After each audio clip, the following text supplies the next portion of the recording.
صلاح الدین ایوبی، مسلمانوں پہ ظلم ہوا، فلسطین میں آگ لگی اور پورے فلسطین کی گلیاں خون سے بھر گئیں۔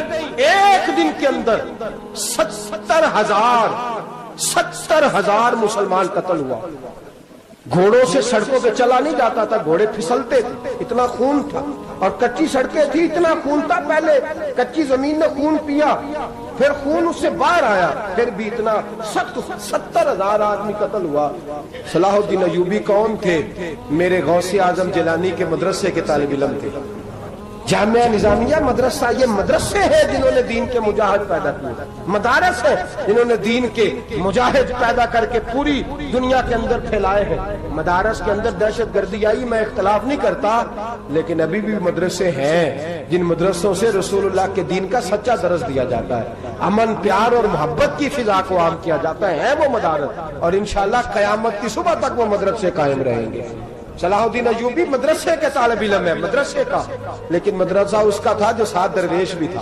صلاح الدین ایوبی اکیلا اپنے دوستوں سے کہنے لگا مسلمانوں کی مدد، چند سالوں میں نکلو مدد کرے۔ انہوں نے کہا تیرے نکلنے سے کیا ہوگا؟ کہنے لگا میں نے نہیں نکلنا، میرے اللہ نے میری مدد کرنی ہے، میرے اللہ نے میری اٹھ باندھ کمر، کیا ڈرتا ہے پھر دیکھ خدا کیا کرتا ہے، اور میں مجھے نکلنے دے، اللہ میری مدد کرے گا۔ تھوڑا تھوڑا کر کے فوج جمع کی، کوشش کی۔ چند سالوں کے بعد اسی جگہ جہاں مسلمانوں کا خون بہا تھا، اللہ نے اسلام کا جھنڈا پھر سے بلند کر دیا۔ صلاح الدین ایوبی فاتح بن کے مسجد اقصی کے دروازے پہ کھڑا ہے۔ چند سال گزرے، عیسائیوں کا اپنا وہ ظلم ابھی یاد ہے، اور عیسائی سارے لیڈر کہتے ہیں تیاری کر لو، اب ہمارے بچے کاٹے جائیں گے، عورتیں بیوہ ہوں گی، گردنیں کٹیں گی، اب دیکھنا جتنا خون ہم نے بہایا تھا مسلمان اس سے دگنا بہائیں گے۔ صلاح الدین ایوبی گھوڑے پہ کھڑے ہیں اور پوچھتے ہیں او عیسائیوں بتاؤ تمہارے ساتھ کیا کروں؟ گردنیں جھک گئیں، جواب کوئی بھی نہیں۔ کہا تم نے 70,000 مسلمان ایک دن میں مارا تھا، بولو تمہارے ساتھ کیا کروں؟ تم نے ایک دن میں مسلمان یوں کاٹے جیسے گاجر مولی کاٹی جاتی ہے، بولو کیا کروں؟ عیسائی کہنے لگے ہمیں اپنے ظلم یاد ہے، تشدد یاد ہے، بربریت یاد ہے، تو بہتر جانتا ہے تو نے کیا کرنا ہے۔ صلاح الدین ایوبی گھوڑے پہ فاتح کھڑا ہے، آنکھوں میں آنسو آئے، تڑپ کے رویا، کہنے لگا میں تمہارے ساتھ وہی سلوک کروں گا جو میرے مصطفیٰ نے قریش مکہ کے ساتھ فرمایا تھا، لا تصریب علیکم، جاؤ تم پر کوئی زیادتی، جاؤ تم آزاد ہو۔ اس نے کہا تو کر کیا رہا ہے؟ کہنے لگا میں کیا کروں، میں اس محمد کا ماننے والا ہوں جس نے معاف کرنا سکھایا ہے صلی اللہ علیہ وسلم، میرے پیروں میں زنجیر ہے رسول اللہ کی غلامی کی، جاؤ تم آزاد ہو۔ اس نے کہا تم آزاد ہو، لوگوں نے کلمہ پڑھنا شروع کر دیا، اشہد ان لا الہ الا اللہ واشہد ان محمدن عبدہ۔ سارے قبیلے کے کچھ نہ کچھ لوگ مسلمان، ایک قبیلہ رہ گیا مسلمان نہیں ہوتا۔ صلاح الدین ایوبی اپنے خیمے میں بیٹھے ہیں تو ایک بی بی آ گئی، اس قبیلے کا کوئی شخص مسلمان نہیں ہوتا۔ بی بی آئی، آگے کہنے لگی میرے 4 بیٹے جنگ میں کھو گئے، چھوٹے چھوٹے بچے جنگ میں کھو گئے، مل نہیں رہے، فوجیوں کو حکم دے مجھے میرے بچے تلاش کر کے دیں۔ صلاح الدین ایوبی نے جھٹ پٹ سر پہ امامہ باندھا، نیزہ پکڑا، سینے بند باندھا، اپنے جبے کو سمیٹا اور باہر کہنے لگی تو کدھر جا رہا ہے؟ کہنے لگا میں خود تیرے بچے تلاش کر کے دوں گا۔ صلاح الدین چند سپاہی ساتھ میں گلی گلی نکلے، گلی گلی فجر کے نکلے، اثر ہو گئی، تھک گئے، 2 نمازیں صحرا میں پڑھی، جنگل کے اندر پہنچے تو ایک کونے میں 4 بچے ایک جگہ ڈرے اور سہمے ہوئے بیٹھے ملے۔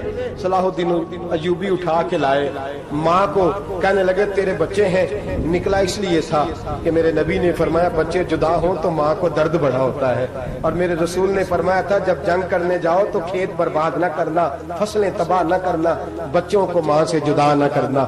فرمایا میں سوچ رہا تھا تیرے بچے کہیں میری وجہ سے جدا ہو گئے تو مصطفیٰ کو جواب کیا دینا؟ فرمایا تیرے بچے ڈھونڈ کے لایا ہوں۔ بچے ماں کے پاس آنے لگے تو ماں نے بڑے بیٹے کے منہ پہ تھپڑ مارا، کہتا اماں کیا ہوا؟ کہنے لگے تو نے سنا نہیں کہ دشمن کے بچوں کی اتنی حفاظت کرتا ہے، میرے پاس نہ جا، اس کے قدموں میں بیٹھ جا، جس نبی کے غلام اتنے سچے ہیں وہ نبی کتنا سچا ہوگا۔ جس نبی کے نوکر اتنے کھڑے ہیں وہ نبی کتنا کھڑا ہوگا. جا کے کلمہ پڑھ لے.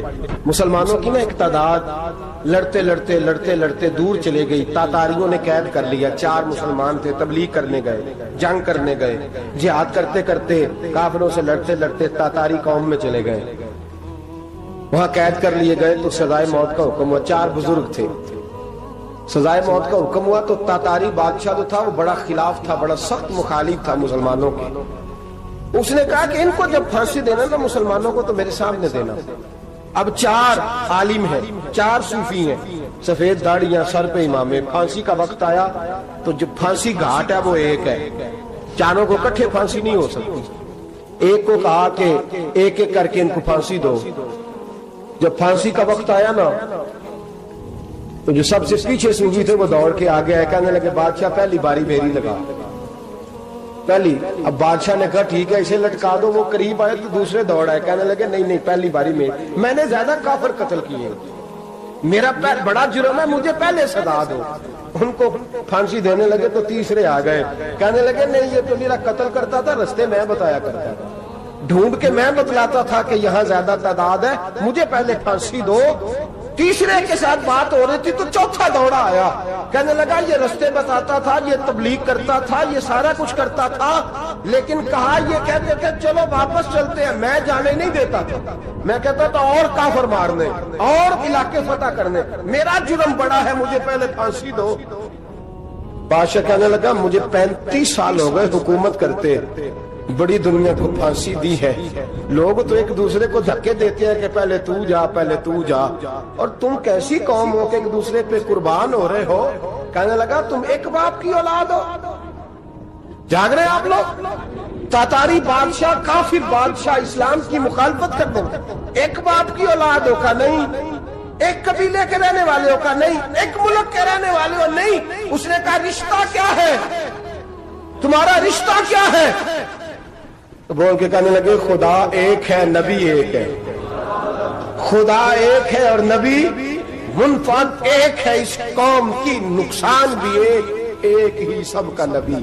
اللہ بھی, قرآن بھی ایک. کیا ہی اچھا تھا ہوتے اگر مسلمان بھی ایک, یوں تو سید بھی ہو, مرزا بھی ہو, افغان بھی ہو, تم سبھی کچھ ہو, بتاؤ کہ مسلمان بھی ہو. فرمایا ہمارا اللہ ایک ہے, نبی ایک ہے. تو کہا پھر ایک دوسرے پہ جان کیوں دیتے ہو؟ فرمایا ہمارے نبی نے ہمیں بھائی بنا دیا ہے. بھائی کا دل نہیں کرتا اس کی آنکھوں کے سامنے بھائی چلا جائے, ہمارا دل نہیں کرتا پہلے مجھے دے.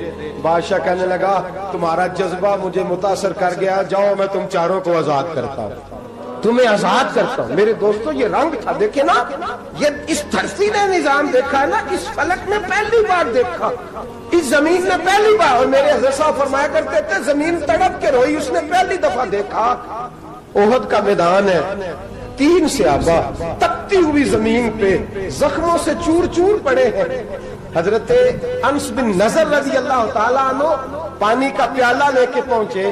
ایک زخمی سے کہا تجھے پانی پلانا ہے, تو کہنے لگا میرے زخم تھوڑے ہیں, وہ جو ساتھ پڑا اس کے زخم گہرے ہیں, پہلے اسے پانی پلا دے, جا اسے دے دے. اس کے پاس پہنچے تو وہ کہنے لگا وہ مجھ سے پہلے گرا تھا, اس کا زخم زیادہ گہرا ہے, اسے پانی پلا.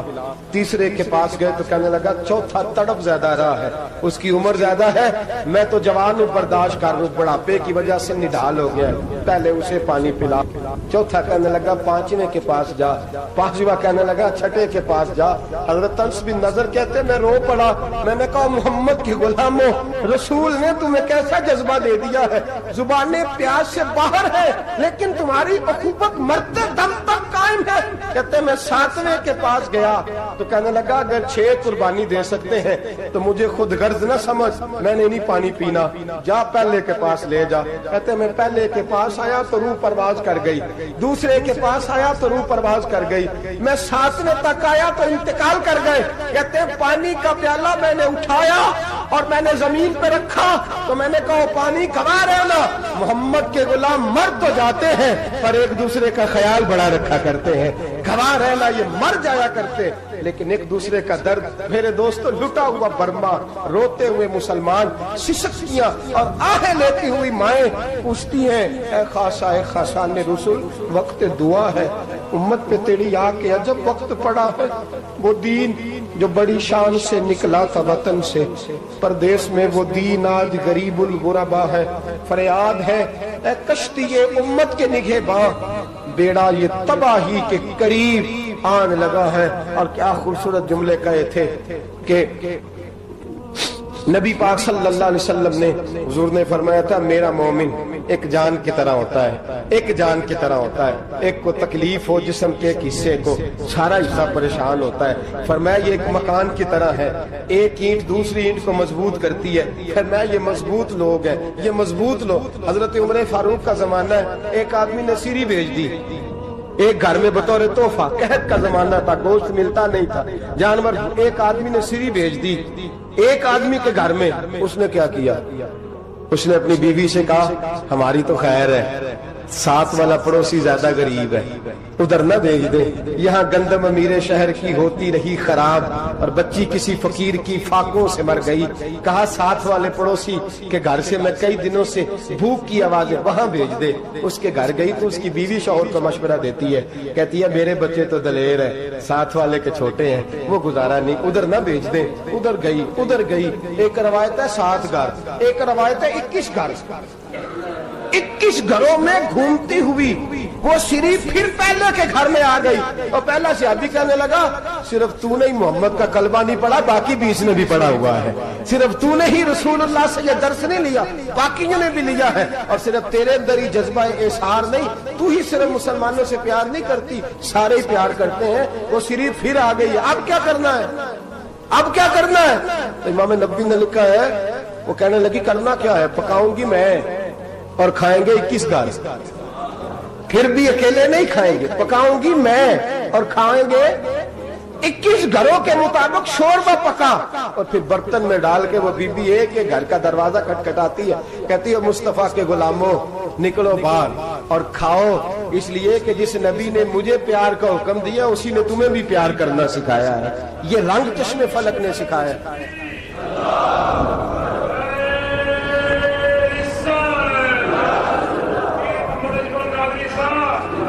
آپ کی بڑی مہربانی، زندہ باد وہی ہے جس کو اللہ رسول زندہ باد فرمائے، بڑی مہربانی، اللہ جزا دے۔ بنو قریظہ اور بنو نذیر 2 محلے تھے یہودیوں کے۔ یہودیوں نے بڑی عہد شکنی کی تو نبی پاک صلی اللہ علیہ وسلم نے ان کو بے دخل کر دیا، مدینے سے نکال دیا، مدینہ منورہ سے۔ یہودی نکل گئے مدینہ طیبہ سے، تو جب وہ نکل کے جا رہے تھے تو ان کے مکان، ان کے باغ، ان کی جائیدادیں بچ گئی۔ نبی پاک علیہ السلام نے انصار مدینہ کو پہلے بلایا، جاگ رہے ہیں نا آپ لوگ؟ پیسے آتے کسی کو برے لگتے ہیں، اب تو یہ بھی حلال حرام کی تمیز بھی اٹھتی جا رہی ہے۔ جائیداد، باغ، مال، علاقہ خالی ہوا ہے، وہ چلے گئے اور لوگ تو ڈھونڈتے پھرتے ہیں۔ اللہ خیر فرمائے، شاملہ ہر جگہ ملتی نہیں اب شہروں میں، وہ کس کس نے نام کرا لیا، کدھر گئی ہے کوئی خبر ہی نہیں، خالی جگہ پڑی ہے۔ میرے نبی پاک علیہ السلام نے پہلے انصار مدینہ کو بلایا، حضور نے فرمایا انصاریوں بہت بڑی جائیدادیں یہودیوں کی، بنو نذیر اور بنو قریظہ محلے خالی ہو گئے، میرا دل کرتا ہے وہ تمہیں دے دوں، اس لیے کہ تم نے اپنے مہاجر بھائیوں کے ساتھ بڑا تعاون کیا، جائیدادیں تم نے دے دی ہیں، مکانات دے دیے ہیں، بڑا کچھ تم نے دیا ہے، میرا دل کرتا ہے وہ تمہارے نام کر دوں۔ تو انصار مدینہ کیا کہنے لگے یا رسول اللہ دے تو ہم نے دیا ہے، پر وہ بیچارے جھچکتے ہی رہتے ہیں، وہ جھچکتے ہی رہتے ہیں، کھول کے ہماری چیزیں استعمال نہیں کرتے۔ تو حضور ہم تو پہلے ہی انصار ہیں، ہمارے پاس بڑا کچھ ہے، آپ مہربانی فرمائے وہ سارا کچھ مہاجروں کو دے دے مہاجرین کو ہمیں نہیں چاہیے۔ اب چلے گئے بات کر کے، میرے حبیب پاک نے مہاجروں کو بلا لیا، فرمایا بنو نذیر اور بنو قریظہ قبیلے کی جائیدادیں آئی ہیں، تمہارے پاس بظاہر جو چیزیں ہیں بھی وہ بھی انصار مدینہ کی ہیں، تو میرا یہ خیال ہے کہ وہ سارا کچھ تمہیں دے دیا جائے۔ ابو بکر صدیق رضی اللہ تعالیٰ عنہ کہنے لگے یا رسول اللہ صلی اللہ علیہ وسلم ہمارے انصار بھائیوں نے ہمارے لیے دل تک کھول دیے ہیں، حضور انہوں نے ہر چیز بانٹ کے ہمارے سامنے رکھ دی ہے، ہم اتنے خرد غرض ہیں کہ سارا کچھ لپیٹ جائیں۔ کہ حضور ہمارے پاس جو مکان ہے وہ ہے، ہم کاروبار کر رہے ہیں، تجارتیں کر رہے ہیں، مزدوریاں کر رہے ہیں، ہم انشاءاللہ اور بنا دیں گے، آپ یہ ہماری طرف سے ہمارے انصار بھائیوں کو گفٹ کر دے گا۔ آپ انہیں دے دیں. میرے حبیب کی آنکھوں میں آنسو آ گئے. میرے نبی پاک علیہ السلام رو پڑے. یا رسول اللہ آپ کیوں روتے ہیں؟ فرمایا تمہارا یہ بھائی چارہ قائم رہا تو اللہ اسلام کو بڑی قوتیں عطا فرمائے گا, اللہ طاقتیں دے گا اسلام کو. اگر تمہارا یہ رنگ قائم رہا, یہ انداز, میرے غلاموں تمہارے یہ طور طریقے, ایک بھائی کہتا ہے دوسرے کو, دوسرا کہتا ہے تیسرے کو. عرض یہ کرنے جا رہا تھا کہ رسول کریم صلی اللہ علیہ وسلم نے یہ پیغام دیا امت کو. فرمایا دیکھیں نا کتنے بڑے لفظ ہیں.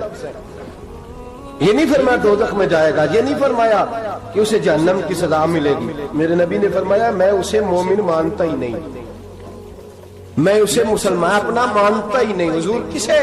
فرمایا جو پیٹ بھر کے کھاتا ہے اور اس کا ہمسایہ بھوکا سو جاتا ہے. میں مومن ہی نہیں مانتا. سزا تو تب ملے گی نا کہ جب میں کسی سزا کا اعلان کروں. میں مانتا ہی نہیں, وہ میرا ہے ہی نہیں. خود پیٹ بھر کے کھا رہا ہے, ہمسایہ اس کا بھوکا. میں نہیں مانتا انما المؤمنون اخوہ, مومن بھائی بھائی, میں مانتا ہی نہیں اسے. اور میرے حبیب پاک اتنے بڑے لفظ حدیث میں اور کہیں نہیں ملیں گے آپ کو, اتنے بڑے جملے کہیں نہیں ملیں گے. میرے نبی پاک نے فرمایا اللہ کہے گا قیامت کے دن, کون؟ اتنے بڑے لفظ حدیثوں میں ملتے نہیں جتنے یہ ہیں. حضور نے فرمایا رب فرمائے گا بندے سے کہ میں تیرے پڑوس میں بھوکا تھا, تو نے مجھے روٹی کیوں نہیں کھلائی؟ کون کہہ رہا ہے؟ اللہ کہہ, میں بھوکا تھا تو نے روٹی نہیں دی, میں ننگا تھا تو نے کپڑا نہیں دیا, میں پیاسا تھا تو نے پانی نہیں پلایا, میں بیمار تھا تو تیمارداری. یا اللہ نہ تو کھاتا ہے, نہ پیتا ہے, نہ کپڑا پہنتا ہے, نہ تو بیمار ہوتا ہے. لا تأخذہ سنۃ ولا نوم, تجھے بیماری آتی نہیں, اونگ نیند نہیں آتی. میرے مالک تو میرے پڑوس میں تھا. حضور فرماتے ہیں رب فرمائے گا وہ جو بندہ تیرے پڑوس میں بھوکا تھا تو بندہ تو میرا ہی تھا نا, وہ جو بندہ تیرے پڑوس میں ننگا تھا تو بندہ تو میرا ہی تھا نا, وہ جو تیرے پڑوس میں پیاسا تڑپتا رہا تو وہ میرا ہی بندہ تھا. تو دوائی لینے جائے تو بڑے اسپتال میں اور اس بیچارے کو 20 روپے پرچی کے بھی میسر نہ آئے تو میرا ہی بندہ تھا. میرے دوست خیال کر اور یاد رکھ, یہ جو ہمسائے ممالک میں ظلم ہوتے ہیں, زیادتیاں ہوتی ہیں. ہمارے گھر کا پنکھا اچھا چلتا ہے, ہم جلوس اس وقت نکالتے ہیں جب ہماری لائٹ بند ہوتی ہے. ہم جلوس اس وقت نکالتے ہیں جب ہمارا ایسا جو ہمیں تنگ کرتا ہے. ہم اس وقت درد محسوس کرتے ہیں جب ہمارے گھر تک آگ آ جاتی ہے. یہ جو باہر آگ جل رہی ہے یہ تیرے گھر بھی آ سکتی ہے. یہ جو باہر فساد ہو رہا ہے یہ تیرے دروازے تک آ سکتا ہے. میرے رسول پاک نے ایک جان, مسلمان کو ایک جان قرار دیا. مجھے بتائیے انگلی کو کٹ لگ جائے, مسلمان ایک جان ہے نا, انگلی کو لگ جائے کٹ, دماغ کہتا ہے میں نے نہیں سوچنا اس کے بارے میں نے اس کے درد کو محسوس ہی نہیں کرنا. انگلی کی درد ہے, انگلی جانے, اس کا کام جانے. ایسے ہی ہوتا ہے نا. بولے پیروں سے کہتے ہیں, انگلی کہتی ہے چل ڈاکٹر کے پاس, پیر کہتے ہیں نہیں میں نے نہیں جانا, انگلی کا کام ہے انگلی جائے. ایسے ہی ہے نا. دل سے کہتے ہیں تو تڑپ تھوڑا سا, انگلی کو درد ہے, کہتے میں تو تڑپوں, انگلی کا ماما, انگلی جانے, اس کا کام جانے. ٹیلی فون کرنا ہے, ڈاکٹر صاحب کا پتہ کرنا ہے, تو کان کہتے ہیں میں نے نہیں بات سننی ڈاکٹر صاحب کی, زبان کہتی ہے میں نے نہیں بولنا, انگلی جانے. ایسا ہوتا ہے.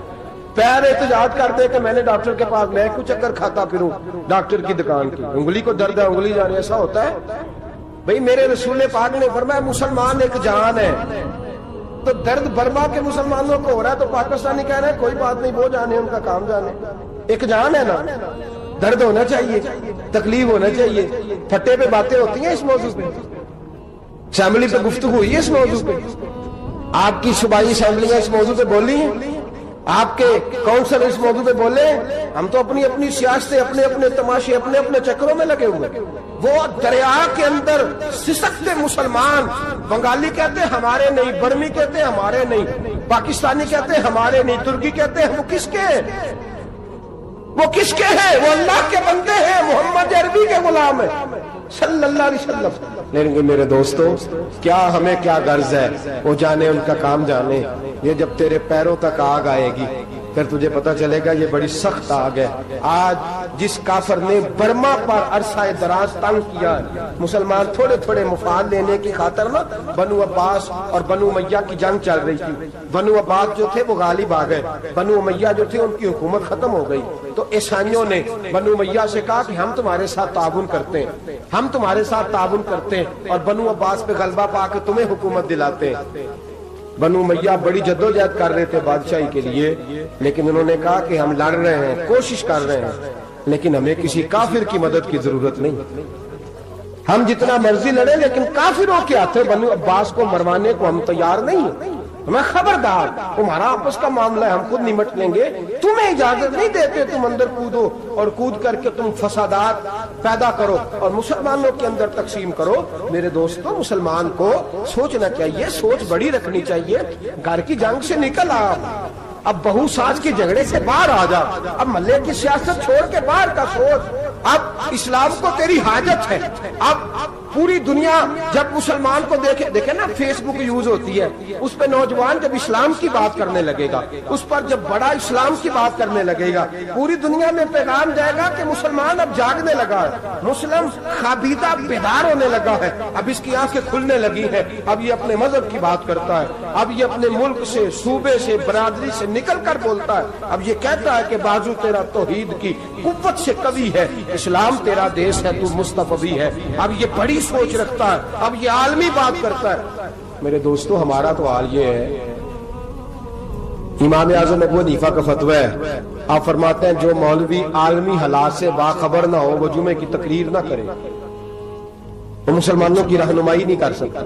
عالمی حالات سے جو خبردار نہ ہو، تو جس کو چھٹی ہو جائے، تو نے ختم نہیں پڑھا، دوڑ جا مسجد سے، تو ختم نہیں پڑھتا ہمارے، تجھے پتہ ہی نہیں دکان رہتا ہے، بھاگ جا. وہ عالمی حالات پہ بات کرے گا، کیونکہ بیچارے کو تو پتا ہے میری سویرے چھٹی ہو جانی. سیاست کا لفظ چھیڑا نہیں تو میں گیا نہیں. یاد رکھے، وہ جو بیداری ہے، وہ جو اعلیٰ ظرفی ہے، وہ جو بڑی سوچ ہے، وہ جو ملت کی سوچ ہے، وہ جو قومیت کی سوچ ہے، وہ جو آگے بڑھنے کا زاویہ ہے، وہ تو اندر اقبال کہتے ہیں گلا تو گھونٹ دیا اہل مدرسہ نے تیرا، گلا تو گھونٹ دیا اہل مدرسہ نے تیرا. تجھے تو مدرسے والوں نے پلیٹ پکڑا دیا ہے کہ جا سویرے لنگر کٹھا کر کے لا اور دوپہر کو روٹیاں مانگ کے لا اور دیکھ آج مرا کون ہے، ختم کس کا پڑھنا ہے. تو گلا تو گھونٹ دیا اہل مدرسہ نے تیرا، اب کہاں سے آئے گی صدا لا الہ الا اللہ. تو گھونٹ دیا تیرا گلا، تو کیسے بڑی بات کرے گا؟ بڑی بات کے لیے بڑی سوچ چاہیے، بڑی تگودو چاہیے، بڑی کوشش چاہیے، بڑا حوصلہ چاہیے. مسلمان چھوٹی چھوٹی لڑائی میں، چھوٹی چھوٹی جنگ میں، ایک دکاندار دوسرے دکاندار سے لڑ رہا ہے، گلی والا دوسری گلی والی سے لڑ رہا ہے، محلے والا محلوں پہ اعتراض. ایک شہر میں رہنے والے میں نے دوسرے محلے پہ اعتراض کرتے دیکھا. یقین کریں، ایک شہر میں رہنے والے، علاقے میں بسنے والے کہتے ہیں بھائی توبہ ہے، اس محلے تو اللہ ہی بچائے. لا حول ولا قوت. وہ جو تقسیم در تقسیم کی سوچ ہے، اس نے چھوٹے چھوٹے ٹکڑوں میں مسلمانوں کو بانٹ دیا ہے. چھوٹی چھوٹی تقسیم ہے، چھوٹا چھوٹا ہمارا مزاج ہے، چھوٹی سوچ ہے. بڑی سوچ کی بات سنیے. صلاح الدین ایوبی، جاگ رہے ہیں نا آپ لوگ؟ تو آخنا حضرت صاحب ایڈی وڈی گل چھیڑ چھڑی ہے، یہ مطلب ہی کون نہیں، کنے برما جانا ہے تو کنے مدد کرنی ہے. میں تو بھائی فریضہ سر انجام دے رہا ہوں. میرے نبی نے فرمایا برائی کو یا ہاتھ سے بدل، ہاتھ سے نہیں بدل سکتا تو زبان سے تو بولنا. تو میں معذور ہوں، کمزور آدمی ہوں، ہاتھ سے بدلنے کی طاقت نہیں رکھتا، تو دوسرے درجے پہ تو مجھے عمل کرنے دو نا. اثر کرے نہ کرے سن تو لے میری فریاد، نہیں ہے داد کا طالب یہ بندہ آزاد. رونے تو دو، تڑپنے تو دو، آہیں تو بہانے دو، سسکیاں تو لینے دو، مار کھائیے تو تڑپنے تو دو. وہ قرآن پاک برما میں پابندی لگی ہے تو میں یہاں سوچنے لگا ہوں کہ وہاں تو پابندی لگی ہے، یہاں پہلے لوگ کوئی نہیں پڑھی. معاذ اللہ تعالیٰ حالات دن پہ دن مسلمانوں کے لیے ایک ایک کر کے. افغانستان میں جو آگ لگی تھی، پھر وہ عراق میں بھی لگی، پھر وہ لیبیا میں بھی لگی، پھر وہ مصر میں بھی لگی، پھر وہ یمن میں بھی لگی. سعودی عرب میں دھماکے ہوئے، میرا دل تڑپا ہے، مجھے پریشانی ہوئی. میں بچے پاس تھے، میں بڑا ڈسٹرب ہوا. میں نے کہا یار یہ ہمارا سب کا اجماعی عقیدت کا مرکز ہے.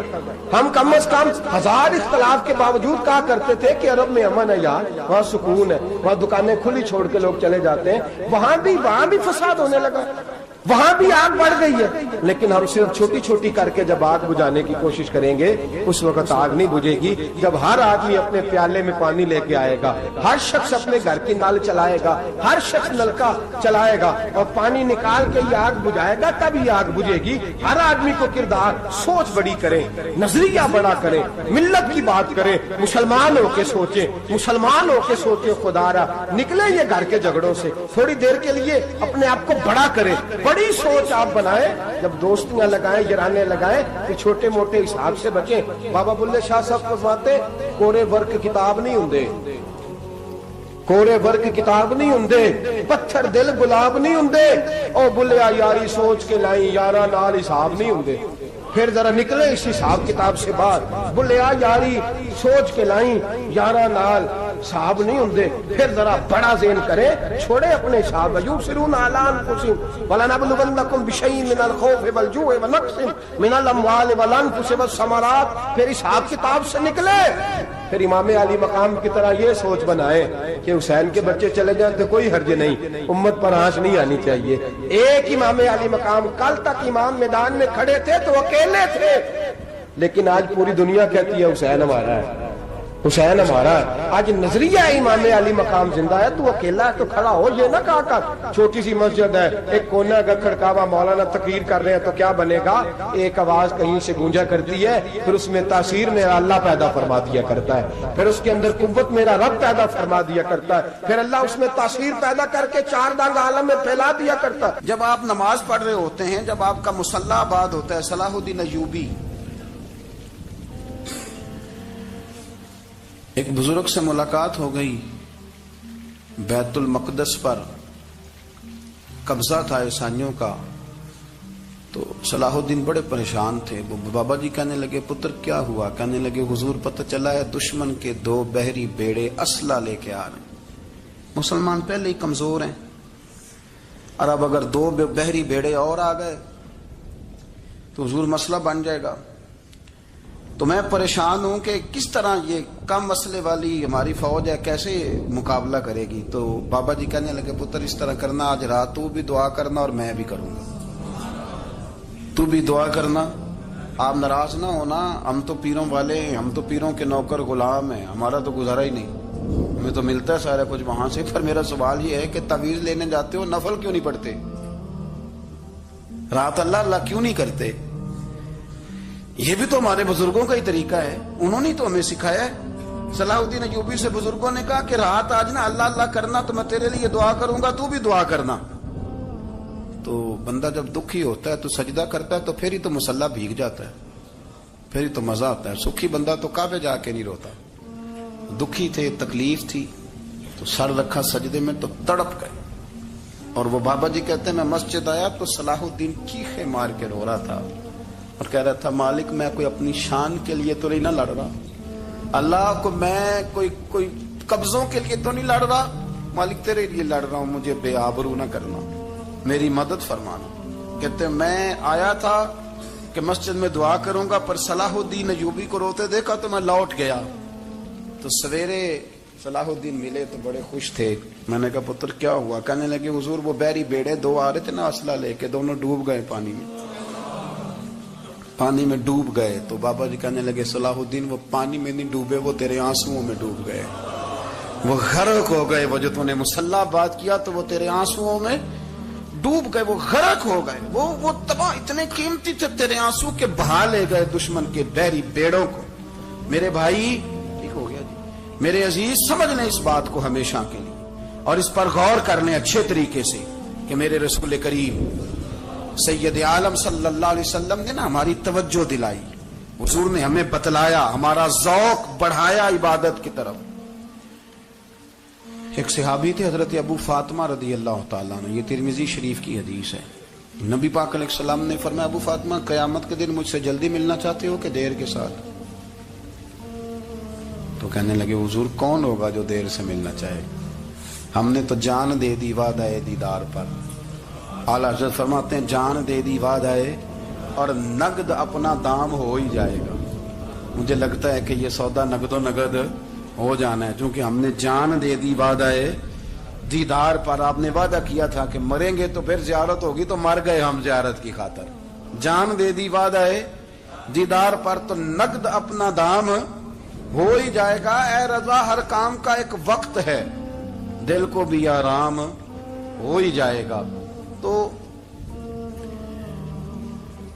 حضرت ابو فاطمہ رضی اللہ تعالیٰ عنہ سے نبی پاک صلی اللہ علیہ وسلم نے فرمایا جلدی ملنا چاہتے ہو کہ دیر سے؟ عرض کی حضور فٹافٹ ملنا ہے، میں نے قیامت کے دن آپ سے جلدی ملنا ہے۔ تو نبی پاک علیہ السلام نے فرمایا پھر اس طرح کرنا، دنیا میں رہ کے سجدے زیادہ کرنا، پھر سجدے زیادہ کرنا، قیامت میں ملاقات جلدی ہو جائے گی، قرب ملے گا تمہیں۔ اپنے بچوں کے اندر دیکھیں نا، ہم شوق پیدا کرتے ہیں، ہمیں صحیح لفظ نہیں بولنے آتے پر ہم بچوں میں شوق پیدا کرتے ہیں کہ پتر ڈاکٹر بن جائے گا تو بڑا نفع کرے گا، تو لوگوں کی خدمت کرے گا، ملک و ملت کی خدمت کرے گا، تیرے ابا کا نام روشن ہوگا، تیرے دادا کی تعریفیں ہوں گی. ہم یہ ذوق پیدا کرتے ہیں. ہم اپنے نوجوانوں کے اندر یہ فکر پیدا کرتے ہیں، انہیں ہم سمجھاتے ہیں کہ میاں جب تم پڑھو گے، محنت کرو گے تو فلاں آدمی کی طرح تمہارا نام ہوگا.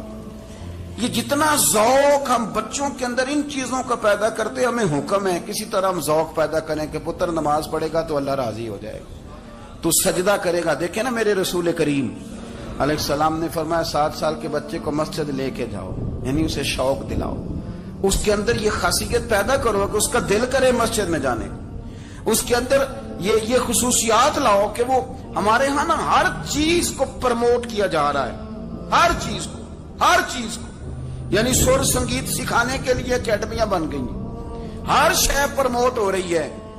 عبادت کا جذبہ کم ہوتا جا رہا ہے، اللہ کا ذوق ہمارے اندر نہیں رہا. اور اتنا مشکل ہم نے اپنے لیے بنا لیا ہے کہ وہ بندہ جو بڑی زبردست مذہبی گفتگو کر رہا تھا اور تگڑی بات کر رہا تھا، کیا بات ہے، لیکن نماز کے بارے میں کمزوری دکھا جاتا ہے، نوافل کے بارے میں وہ چپکے سے نکل جاتا ہے. امام احمد بن حنبل رحمۃ اللہ تعالی علیہ، مسند امام احمد بن حنبل 14 جلدوں میں ہے مارکیٹ میں، اور مجھے تو خیر پسند ہی بڑی ہے، میں نے تو کئی دفعہ پڑھی ہے. اور کیا بات ہے، امام احمد بن حنبل کیسے تگڑے قسم کے محدث تھے، اور اللہ نے کتنا انہیں اعزاز عطا فرمایا ہوا. یہ کوڑے بھی کھاتے تھے دین کی خاطر، سارا کرتا لہو سے بھر بھی جایا کرتا تھا. بڑا اعزاز والا شخص تھے، بڑے اعزاز والے. حدیثیں جمع کرنا، حدیثیں لکھنا، حدیث پڑھانا، سارا دن رہتے تھے. کہہ سکتے تھے کہ میں کر تو رہا ہوں کام، اور حدیث بھی موجود ہے کہ عالم عابد سے افضل ہوتا ہے، پر اس کے باوجود امام احمد بن حنبل رحمۃ اللہ علیہ 300 نفل فرض نمازوں کے علاوہ پڑھا کرتے تھے. 300 نوافل روز پڑھا کرتے تھے. ان کے بیٹے نے کہا ابا جی مکان خریدنا ہے تو وہ جگہ کہاں کر کے لوں، بہت ساری آبادیاں. تو فرمایا پتر وہاں لینا جہاں مسجد قریب ہو. میرے رسول کریم سید عالم صلی اللہ علیہ وسلم اتنا پسند کرتے مسجد کو، اتنا پسند کرتے نماز کو، کہ رسول کریم صلی اللہ علیہ وسلم تہجد کی نماز بھی پڑھتے، پھر حضور فجر کی نماز بھی پڑھتے. نبی پاک وتر کو الگ کر کے پڑھتے، عشاء کے ساتھ نہیں پڑھتے. یہ تو ہم اس لیے اجازت دی ہمارے بزرگوں نے کہ بعد میں اٹھے گا کون علیحدہ وتر پڑھنے کے لیے، عشاء کے ساتھ پڑھ لے. وتر پڑھتے، تہجد پڑھتے، فجر پڑھتے، اشراق پڑھتے، چاشت پڑھتے، پھر مغرب کی نماز کے بعد 6 رکعت اوابین پڑھتے، پھر رات کو صلاۃ اللیل پڑھتے. سیدہ عائشہ صدیقہ کہتی ہیں زمانہ سو جاتا اور میرے رسول مصلی بچھا کے کھڑے ہو جاتے. او یار کھیتی باڑی کر کے نہیں، محنت مزدوری کر کے نہیں. جناب عائشہ کہتی ہیں میں یہ بھی دیکھتی کہ حضور ایک آیت شروع کرتے تو ساری رات اسی کو پڑھتے، اور میری نظر جاتی تو قدم مبارک پہ ورم آ جاتا. یار نماز پڑھ کے اتنی مشقت کر کے، اتنی جد و جہد کر کے ورم آ گیا. یا رسول اللہ اتنی محنت کیوں کرتے ہو؟ فرمایا افلا اکون عبدا شکورا، کیا میں اپنے رب کا شکر گزار بندہ نہ بنوں؟ صحابہ کا ذوق عبادتوں کا، ریاضتوں کا، تلاوتوں کا، طبیعت ہے ان کی. وہ ایک دوسرے کو، حضرت مولا علی شیر خدا کرم اللہ تعالی وجہ الکریم کے زمانے میں روم کے بادشاہ نے کہا یار یہ مسلمانوں کا پتہ تو کرو، یہ آخر کیوں اتنے زیادہ مجاہد ہیں. اس زمانے میں جاسوس بھیجنے کا مزاج تھا. اب تو جاسوس پکڑا جاتا ہے، اب تو جاسوس، اور جاسوسی کا شوق ویسے آج بھی ہے. عرض کروں تھوڑی سی بات اس عنوان سے.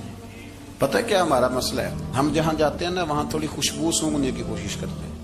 وہ کیا ہے تو یہ کیا ہے تو ادھر کیا ہے تو تھوڑا سا ادھر کیا ہے. میرے رسول پاک پڑھیے درود شریف، سارے پڑھیے ذرا زور سے، صلی اللہ تعالی. نبی پاک علیہ السلام نے فرمایا جاسوسی نہ کرنا ورنہ تم بندوں کو خراب کر دو. اور فرمایا اس طرح نہ ہو کہ تم کسی کے اب کھول نہ نکلو تو تمہارے پہلے کھول جائیں. یہ جو ذوق ہے نا یہ ختم کریں، چھوڑیں. مطلب آپ کس چکر میں پڑے ہوئے ہیں؟ اتنی زیادہ توجہ کرنے کی کیا ضرورت؟ اپنے کام سے کام رکھیں. اس میں بندہ تھوڑا سا نا آسان رہتا ہے. یہ جو بہت زیادہ ٹٹولنے والے لوگ ہوتے ہیں نا وہ بےچارے پھر عمر ٹٹولتے ہی گزار دیتے ہیں. اس لیے کہ مزاج ہی بہت پکا ہے، بوری کا منہ کھول کے اندر تک ہاتھ ڈالنا، تو پھر کئی دفعہ سامنے سے بچھو بھی لڑ جاتا، خرابی ہوتی۔ تو جاسوسی کی جاتی تھی، اس نے بھی جاسوس بھیجے، کیونکہ قبیلوں کے لوگ تھے، کچھ مسلم کچھ کافر، پہچانے نہیں جاتے تھے لوگ، تو کچھ لوگ اس نے بھیجے، انہوں نے آ کے نا تحقیق کی، ریسرچ کری کہ آخر ماجرا کیا ہے۔ تو واپس جا کے انہوں نے رپورٹ دی نا روم کے بادشاہ کو۔ اس رپورٹ کا ایک جملہ بڑا شاندار ہے، وہ کہنے لگا بادشاہ ہمیں مسلمانوں کی کوئی سمجھ نہیں آئی، ہمیں کوئی سمجھ نہیں آئی۔ انہوں نے کہا کیوں نہیں سمجھ آئی؟ کہنے لگے یار عجیب بندے ہیں، جب رات مسلح پہ بیٹھتے ہیں تو یوں لگتا ہے ان کا دنیا سے رشتہ ہی کوئی نہیں، کوئی کسی کو نہیں جانتا، کوئی اپنے دکھ سنا کے رو رہا ہے، کوئی اپنی بات کر کے رو رہا ہے، لگتا ہے کہ ان کا کوئی رشتہ ہے ہی نہیں جب مسلح پہ بیٹھتے ہیں۔ اور فرمایا جب سویرے یہ جہاد کرنے نکلتے ہیں تو لگتا ہے ان سے زیادہ دلیر ہی کوئی نہیں۔ حالانکہ جو مسلحوں پہ رونے دھونے کے لوگ ہوتے ہیں وہ کئی دفعہ جہاد میں کام نہیں کرتے، لیکن عجیب لوگ ہیں کہ رات کے راہب ہیں، دن کے مجاہد ہیں، کوئی سمجھ نہیں آتی۔ میرے عزیز، ان لوگوں نے مسلح آباد کر کے رکھا، تلاوتیں ان کا ذوق رہی، منظر روز پڑھنا، اسباق پڑھنا، وظائف پڑھنا، یہ ان کا ذوق رہا۔ اعلیٰ حضرت بریلوی رحمت اللہ نے 1000 کتاب لکھی ہے، لیکن الوظیفۃ الکریمہ کے نام سے جو وہ صبح و شام وظائف پڑھتے تھے وہ الگ انہوں نے ان کو بیان کیا، پابندی کے ساتھ اپنی اللہ اللہ کرتے۔ شیخ شہاب الدین سہروردی رحمت اللہ علیہ، اس پر ایک بندے نے اعتراض کیا، اس نے کہا جی آپ کس قسم کے صوفی ہیں، مرید بیٹھے ہیں اور آپ وہاں نفل پڑھ رہے ہیں؟ یہ بھی بڑا مسئلہ ہوتا ہے نا، جو بندہ ملنے آتا ہے وہ اپنے ٹائم کے حساب سے آتا ہے، اور اس کا یہ بھی خیال ہوتا ہے کہ پیر صاحب جو ہیں وہ چونکہ درویش ہیں تو نہ انہیں روٹی کھانی چاہیے نہ سونا چاہیے، چونکہ وہ درویش ہیں، اور ہم چونکہ درویشوں کے ماننے والے ہیں، لہذا ہمارا یہ طریقہ ہونا چاہیے کہ جیسے ہم کہیں درویش ویسے ہی کر جائے۔ حالانکہ جس کو آپ درویش کہیں گے آپ اس کی مانیں گے، آپ منوائیں گے نہیں، ہمارا مزاج ہوتا ہے۔ شیخ شہاب الدین پر لوگوں نے اعتراض کی، حضور لوگ ملنے آئے ہیں، زیارت کرنے آئے ہیں، یہ بندے دعا کرانے آئے ہیں، اللہ اللہ کرانے آئے اور آپ نفل پڑھ رہے ہیں، کیا جملہ ہے، کیا حسن ہے، کیا خوبصورتی ہے۔ فرمانے لگے رب رسول سے مانگنے کے لیے مصلی بچھایا ہے، اگر وہاں سے مانگوں گا نہیں تو تمہیں دوں گا کیا؟ پہلے مجھے کچھ لے تو لینے دو، اگر میرے پلے کچھ ہے ہوگی تو آگے دوں گا نا۔ تو میں مانگنے گیا تھا کہ یا اللہ دے، تیرے بندے لینے آئے دے، تو میں کچھ لوں گا تو آگے دوں گا نا۔ لیکن ہمارا یہ سٹیٹس، یہ مزاج، یہ شعور نہیں ہے۔ گپیں، کہانیاں، داستانیں، گفتگو، خطابت، واز، کیا بات، لیکن اگر کچھ کرنے کا کام ہو تو وہ نہیں ہم سے ہوتا۔ میرے نبی کریم علیہ الصلوۃ والسلام نے مصلی سے دل لگانے کا درس دیا، حضور نے توجہ دلائی، صحابہ اس ذوق کے حامل لوگ تھے، وہ کوشش کرتے تھے۔ جناب صدیق اکبر رضی اللہ تعالیٰ عنہ کا عبادت کا مزاج ہمیشہ قائم رہا۔ حضرت عمر فاروق ساری رات اللہ کے حضور کھڑے رہے۔ حضرت عثمان غنی رضی اللہ تعالیٰ عنہ عشاء کی نماز پڑھ کے 2 رکعتوں کی نیت باندھتے تھے، 15 سپارے پہلی رکعت میں پڑھ دیتے تھے۔